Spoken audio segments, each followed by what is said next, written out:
Good evening. I'm Mark Gooding, ZL2UFI in Upper Hutt. And I'm Debby Morgan, ZL2DL in Upper Hutt. And I'm Stephen McNeil, ZL4HG from Christchurch. And I'm Jim Meechan, ZL2BHF in Nelson. And together we bring you the NZART official broadcast for September 2021. Good evening, everyone. Leading tonight's broadcast, presidential comment. From Upper Hutt, here's our NZART President, Mark Gooding, ZL2UFI. Mark? Kia ora and pamari, everyone. So here we are again dealing with COVID. Auckland at level 3 and the rest of New Zealand at level 2. I expect that if we all keep calm and carry on, then things will work themselves out as they have before. So please join the team of 5 million and get the jab. Then we can return to the new normal of living with this virus and getting on with our lives. As mentioned in the previous broadcast on Friday, the 3rd of September 2021, I gave an oral submission to the inquiry on the Natural and Built Environments Bill, the parliamentary paper. This is the beginning of the Resource Management Act replacement. For those wishing to view the submission, a link is available on the NZART website, the NZART Facebook page, and the most recent HQ info line. Also on the NZART website is the written submission if you wish to download and read that as well. I commenced the afternoon session and was given 10 minutes to talk. The submission is at the very beginning, so you don't have to wait long to view it. Only one question was asked, which I answered. I expect more work to be done on this bill once all the submissions are collated. As a result of the COVID lockdown, the planned visit for the 2022 conference venue has been postponed until October, where, together with the NZART HQ team of Debby and Annalise, plus Vice President Daniel Vandenberg, ZL2 DRV, will be visiting the James Cook Hotel on the terrace in Wellington. Once completed, then more information will be posted on the conference website. We will be keeping the cost of this conference as low as possible to ensure that you can all attend should you wish to do so. The call book is well underway with the various repeater maps having been made available in draft format on the NZART website. I wish to pass out a great deal of thanks to Northern Regional Councillor Neil Ellis, ZL1 TAJ, who is completing this job. Remember, Neil is doing his best with the information supplied, so please provide the information to him if you can.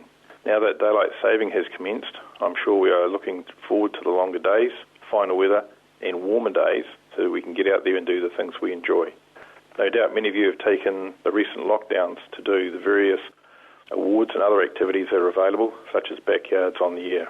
I hope you have made the most of the opportunity, as before we know it, Christmas will be here.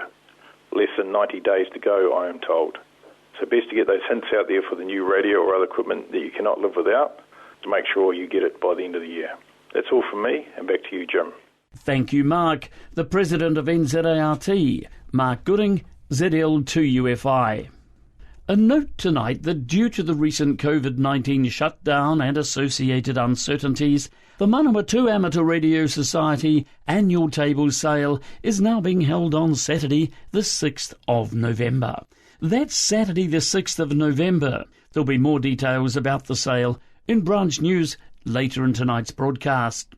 Time now for our NZART Business Manager's monthly update.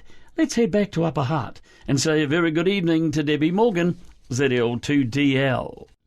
Kia ora, Jim, and good evening, everyone. As always, a friendly reminder that subscriptions for 2022 are due by the end of the year. However, if you wish to take advantage of the prompt payment discount of $16, please pay before the 30th of November this year. I have received a number of concerns regarding the increase in subs, and I do wish to thank those members who have not only paid, but also donated their rebate to the association. For those who have yet to pay and are struggling with the increase, have you considered paying monthly? For only $12 per month for a transmitting membership and $15 per month for a family membership, you can retain your NZART membership and benefits. If you wish to take advantage of this payment plan, please just drop me a line either by post or email so I can update your details. If paying by credit card, please ensure the card number is clear. I'm not sure why banks make these cards where the numbers fade over time, so please double check that you have written the exact details that appear on your card. Also, if you are intending to deduct the prompt payment discount, please cross out the total payable on your remittance advice and write the amount you wish me to deduct from your credit card. Otherwise, I can only assume that you wish to pay the full amount. There isn't too much news this month, other than to express our thanks to the entire Auckland region on behalf of all amateurs in New Zealand for your patience and commitment to getting this damned COVID-19 Delta variant under control. The whole country is behind you in the incredible sacrifices you are making to ensure this thing doesn't spread throughout the country. These lockdowns take their toll on us all, so if you need to talk or reach out to others, this hobby is a great way to do so. Make sure you use the airways and start communicating with other amateurs, both in New Zealand and beyond. Well, that's all from me, Jim. Ngā mihi nui, kia kaha and pomaria, everyone. Back to you, Jim. Thank you, Debbie. Debbie Morgan, ZL2DL, the NZART Business Manager. New Plymouth Branch 27 reports that the 2021 Taranaki Award is well underway. But don't panic, as there's still time to reach the required 25 points before next Wednesday, the 29th of September. Earn 5 points for the compulsory station, 3 points each for the 6 club stations, and 1 point for other Taranaki stations. All stations will identify their point value. Listen to the national system and the Western Link in Taranaki and Wanganui during the day, or tune in to 3.66 MHz at 8 p.m. and 3.677 MHz at 9 p.m. A reminder that all you need to know can be found at zl2ab.com or email the award trustee, Doug Beale, on zl3dug at zl2ab.com. That's zl3dug at zl2ab.com. Now for an update on amateur radio news from around the world, we join the team at the Amateur Radio Newsline. Look up in the sky.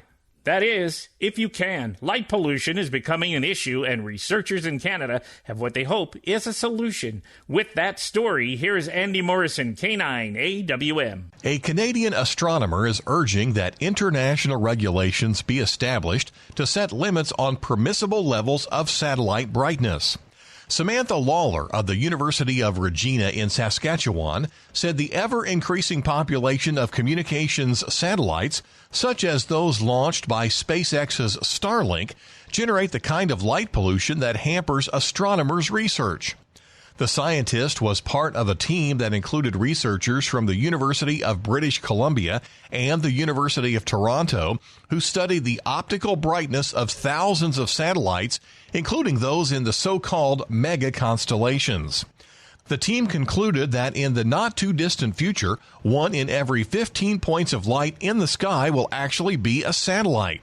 The research team also expressed concern about the crowding of satellites in orbit, increasing the possibility of more collisions.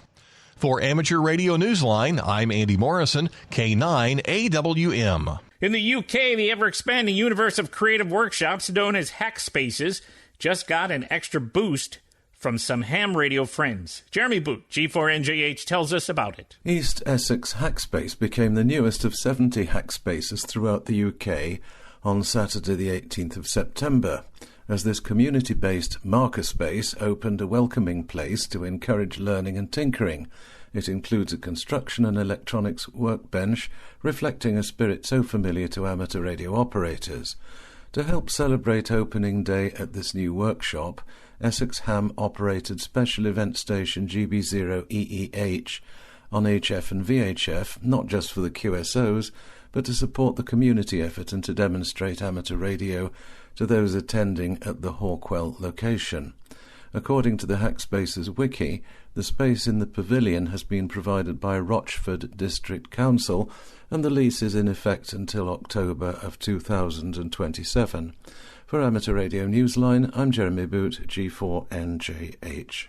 Next year's Bouvet Island expedition has been given its latest financial boost, and it's from the ARRL. Skeeter Nash, N5ASH, has that report. The 3Y0J Bouvet Island D-Expedition, considered one of the costliest ever, has been awarded $5,000 from the ARRL. The amount given to the non-profit Amateur Radio D-Expeditions organization, which is based in Norway, is the same sum given back to the ARRL following the Intrepid DX Group's cancellation of its Bouvet trip after the ship planned to carry them there was sold to new owners. Amateur Radio D-Expeditions and its 12 operators are planning a November 2022 activation with a goal of 120,000 contacts. The team will be on the island for 20 days. The grant is named for Silent Key's Lloyd Colvin W6KG and Iris Colvin W6QL and supports international DX teams to foster global goodwill.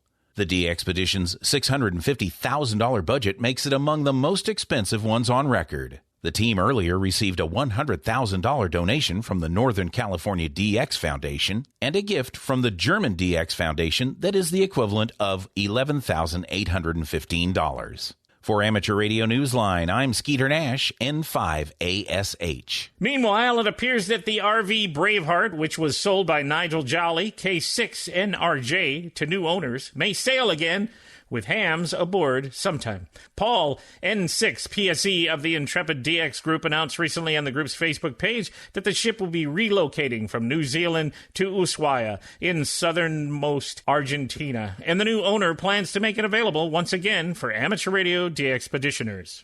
For now, with Karen Eve Murray, KD2GUT at the news desk in New York, and our news team worldwide, I'm Stephen Kinford, N8WB in Wadsworth, Ohio, saying 73, and as always, we thank you for listening. Amateur Radio Newsline is copyright 2021, all rights reserved. And as always, we say thank you to Newsline for the use of their copyright material. The Oceania DX Contest 2021, first established in 1934 and previously known as the VKZL Contest. The Oceania DX Contests are the time of year where all the big guns beam towards the Pacific. Contesting is a great way to increase your DXCC country count and operating experience. You don't need a superstation. Mark the dates in October for both phone and CW, exchange reports and serial number. The SSB section 0600 UTC Saturday the 2nd of October through to 0600 UTC Sunday the 3rd of October 2021. Now for CW, move on a week 0600 UTC Saturday the 9th of October to 0600 UTC Sunday the 10th of October 2021.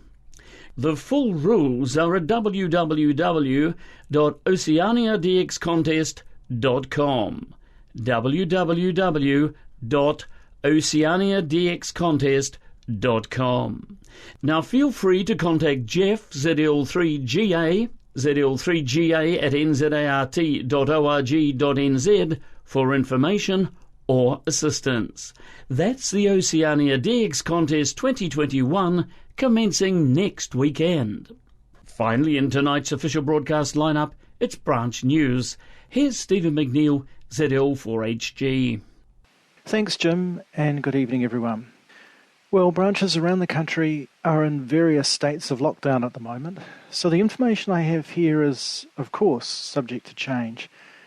So just remember to check an activity in your branch and make sure it's still going, and if it is, whether special requirements are needed. And if all else fails, you can always meet on air. And by the way, many branches are making great use of internet meeting software like Zoom and so on. So we start with Napier Branch 25. The next regular meeting will be on Wednesday the 6th of October, starting 7:30 p.m. at the club rooms at 123 Latham Street in Napier. It will be the quiz night with 10 general knowledge and 10 technical questions straight from the amateur radio license exam. These will all be multiple choice, so everyone can have a go, and there will be prizes. Now to Manawatu Branch 20 NZART, and it's that time of year again, the annual Branch 20 table sale, held at the Longburn Community Hall, which is at 17 Nairi Street in Longburn, on Saturday the 6th of November. Now, unfortunately, the table sale has had to be moved to November as a result of COVID. Doors open for sellers at 7:30 a.m. and to buyers at 9 a.m. Morning tea will also be available at the venue. You can, of course, rent a table for the sale, and if you'd like to do this, then please make a booking by emailing treasurer@zl2ko.org.nz. That's treasurer@zl2ko.org.nz. And if you need more information, contact Ryan Warner, ZL1RKW, or Peter Moore, ZL2AUB, and the email for those inquiries is tablesale@zl2ko.org.nz. And that email address again, tablesale@zl2ko.org.nz. Down to Nelson Branch 26, where there will be an extra meeting at the Glyn Community Centre, Tuckett Place in Stoke, on Wednesday the 29th of September at 7:30 p.m. Eric Sears at L2BMI will describe how to build a voice-modulated A3E 80-metre transmitter using 8 components. See your newsletter for more details on what you'll need. And looking forward, the club has a ham cram on the weekend of the 5th to the 7th of November. Contact Stuart, ZL2STR, for details. Now, Nelson Branch 26 also have a ham junk sale on Saturday the 30th of October at the Glyn Community Hall, Tuckett Place in Stoke. Sellers can set up from 11 a.m. and the sale itself starts from 12 noon. And there'll be an auction from 2 p.m. with goods selected by sellers and no reserves. There will also be a sausage sizzle as well as tea and coffee available. And if you've got questions, just contact Stuart, ZL2STR. Finally, to Otago Branch 30, where weekly meetings are usually held at the club rooms at McAndrews Road in South Dunedin. For October, on the 6th, there will be the 4th fabrication night of the Yagi project with Adam, ZL4ASC. On the 20th, Lindsay Crackley-Rackley talks on the lengthy history of Dunedin radio broadcasting. And on the 27th, J-Car GM Colin McCowan talks Arduino. Well, that's all from me. Back to you, Jim. Thank you, Stephen. Stephen McNeil, ZL4HG, reporting from Christchurch. The next official broadcast of NZART will be made by ZL6A at 8 p.m. on Sunday, the 31st of October. This is ZL6A, headquarters station of the New Zealand Association of Radio Transmitters, concluding the NZART official broadcast for September 2021. Good night, everyone. Good night now.